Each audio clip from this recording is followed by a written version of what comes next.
আদার হযরতে আলী শেরে খোদা যখন বেরাদার মা ফাতেমাতু জহরা রাদিয়াল্লাহু তাআলা আনহার বাড়িতে গিয়েছেন, যাওয়ার পরে বলতে লাগলেন, ও ফাতেমা তুমি শোনো শোনো, আমাকে কিছু খাবার দাও। আমাকে, ও ফাতেমা আমাকে অনেক খিদা লেগেছে, আমাকে বাড়িতে কিছু খাবার থাকলে আমাকে দাও। বেরাদার যখন এই কথা বলেছেন, মা ফাতেমাতু জহরা রাদিয়াল্লাহু তাআলা আনহার বেরাদার চোখের পানি ঝরে গেল, চোখ দিয়ে পানি ঝরে যায়, চোখ দিয়ে অশ্রু ঝরে যায়, চোখ দিয়ে পানি ঝরে যায়। আলী শেরে খোদা বলতে লাগলেন, ও ফাতেমা তোমাকে আমি কিছু খারাপ কথা বলিনি ফাতেমা, তোমাকে আমি অন্য কিছু বলিনি, তোমাকে শুধু আমি বলেছি কি আমাকে কিছু খাবার দাও। কিন্তু তোমার চোখ দিয়ে কেন পানি ঝরে যায়, কেন চোখ দিয়ে অশ্রু ঝরে যায়, তুমি একবার বলো বলো তোমার চোখ দিয়ে কেন পানি পড়ে।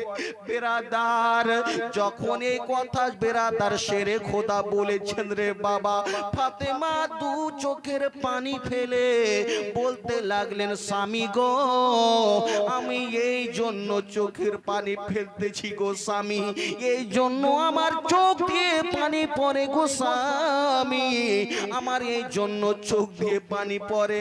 আজকে যে আপনি খাওয়ার কথা বলেছেন, আজকে 3 দিন হয়ে গেল আমার বাড়িতে কিছু খাওয়ার নাই।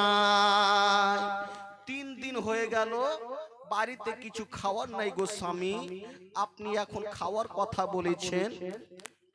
আলী শেরে খোদা বলতে লাগলেন, ফাতেমা তোমার বাড়িতে কিছু খাওয়ার নাই ফাতেমা, তুমি আমাকে কেন বলনি তোমার বাড়িতে খাওয়ার থাকে না, তুমি আমাকে কেন বলনি ফাতেমা, আমি তো হলাম তোমার মাথার তাজ, আমি স্বামী, তুমি আমাকে কেন বলনি।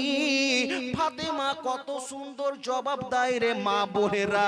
আজকে তোমাদের স্বামী যদি আজকে একদিন বাজার না করতে পারে, কিছু তোমরা নিয়ে যাও, কিছু নিতে চাও স্বামী না দিতে পারে, তোমরা স্বামীকে যেন গালি দিয়ে দাও, অন্য কথা বলে দাও, কিন্তু মা ফাতেমাতু জহরা রাদিয়াল্লাহু তাআলা আনহা যখন বেরাদারে ইসলাম স্বামীকে বলতে লেগেছেন, স্বামী গো আমি কিভাবে তোমাকে বলবো, যখন আমার বাবা তোমার হাতে আমাকে দিয়েছিল সেই সময় বলেছিল, ফাতেমা তুমি শুনো শুনো ফাতেমা, আজকে তোমার জানো অনেক জায়গা থেকে তোমাকে বিয়ের প্রস্তাব দিয়েছে ফাতেমা, ও ফাতেমা শুনো শুনো, অনেক কেউ এসেছিল তোমাকে দিতে, তোমাকে বিয়ের প্রস্তাব দিয়েছিল, এই জানো মক্কার ধনী ধনীরা তোমাকে বিয়ের প্রস্তাব দিয়েছিল, বাদশার ছেলেরা তোমাকে বিয়ের প্রস্তাব দিয়েছিল, উজিরের ছেলেরা তোমাকে বিয়ের প্রস্তাব দিয়েছিল, কিন্তু ফাতেমা আমি তাদের সঙ্গে তোমাকে বিয়ে দিই নাই, আমি সেই আলী শেরে খোদার সঙ্গে তোমার বিয়ে দিলাম রে মা, তুমি কখনো সেই আলীকে কষ্ট দিও, কথা বলবে না। যখন বেরাদার এই কথা বলেছে, ফাতেমাতু জহরা রাদিয়াল্লাহু তাআলা আনহা বলেছেন, আলী শেরে খোদা বেরাদার ইসলাম চোখের পানি পড়ে গেল। ও বেরাদার শুধু এই নাই, কেমন তিনার যেন ব্যবহার ছিল রে মা, আজকে আমরা কিভাবে চলি এবং ওনার ব্যবহার কেমন ছিল, আজকে আমার মা বোনেদের যখন বেরাদার রাস্তাতে চলবে, কখনো তো বেরাদার মাথায় কাপড় থাকে না, কিন্তু নবী মুস্তাফার বেটি ফাতেমাতু জহরা যখন রাস্তাতে চলতেন বাবা, হযরতে আলী ছাড়া তার যেন চোখ মুখ কেউ দেখতে পেত না। ও মুসলমান, আপনারা বলবেন কিভাবে? একদিনকার কথা, আমার দয়ার নবী মুস্তাফা সাল্লাল্লাহু তাআলা আলাইহি ওয়াসাল্লাম একজন সাহাবী কে নিয়ে বেরাদার ফাতেমা তুজাহরা রাদিয়াল্লাহু তাআলা আনহার বাড়িতে গেলেন। যাওয়ার পরে ফাতেমা তুজাহরাকে বেরাদার আওয়াজ দিচ্ছেন, মা ও গো মা, তুমি বাড়িতে আছো গো মা। ফাতেমা তুজাহরা যখন শুনেছে, ফাতেমা তুজাহরা বলতেছেন, বাবা গো আমি বাড়িতে আছি।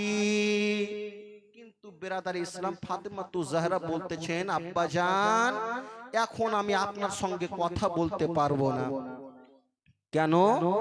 তোমার সঙ্গে একজন অন্য পুরুষ রয়েছে, আমি তার সামনে তোমার সঙ্গে কথা বলতে পারবো না।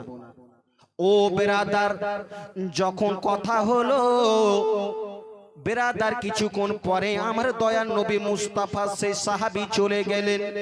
যাওয়ার পরে সেই সময়তে আমার দয়ার নবী মুস্তাফা ফাতেমা তুজাহরা রাদিয়াল্লাহু তাআলা আনহাকে জিজ্ঞাসা করলেন, ওরে মা তুমি বলো বলো কিসের জন্য তুমি আমার সঙ্গে সেই সময় কথা বললেন না?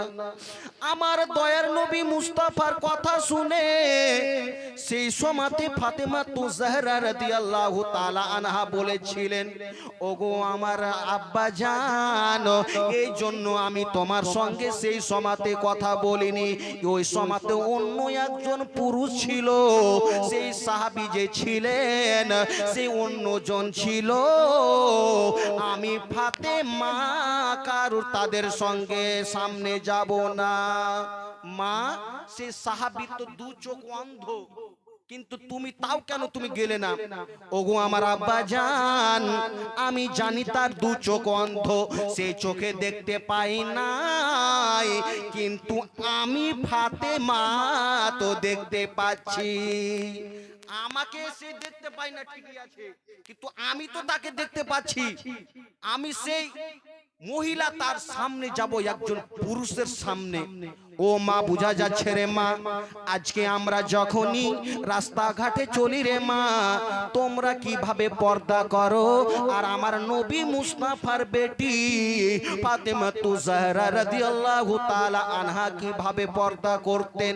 যখন আমার দয়ার নবী মুস্তাফা সাল্লাল্লাহু তাআলা আলাইহি ওয়াসাল্লাম কত ভালোবাসতেন ফাতেমা তুজাহরা রাদিয়াল্লাহু তাআলা আনহাকে। বেরাদার, যখন আমার নবী মুস্তাফা সাল্লাল্লাহু তাআলা আলাইহি ওয়াসাল্লাম কোথায় যেতেন, যখনই যেতেন সেই বেরাদার ফাতেমা তুজাহরার বাড়িতে উঠে যেতেন। উঠে যাওয়ার পরে আমার নবী মুস্তাফা ফাতেমাকে দেখে নিতেন। আর বেরাদার, যখনই আমার নবী মুস্তাফা যেতেন, ফাতেমা তুজাহরা নবী মুস্তাফার সম্মানের জন্য দাঁড়িয়ে যেতেন। বলেন সুবহানাল্লাহ। আর যখনই আমার সে ফাতেমা তুজাহরা নবী মুস্তাফার বাড়িতে যেতেন, সেই সময়তে সেই ফাতেমা তুজাহরা সম্মানের জন্য আমার দয়ার নবী মুস্তাফাও দাঁড়িয়ে যেতেন। বলেন সুবহানাল্লাহ। এই ছিল বাপ এবং বেটির বেরাদার মহব্বত। ও বেরাদার ইসলাম, একদিনকার কথা, আমার দয়ার নবী মুস্তাফা সাল্লাল্লাহু তাআলা আলাইহি ওয়াসাল্লাম কত ভালো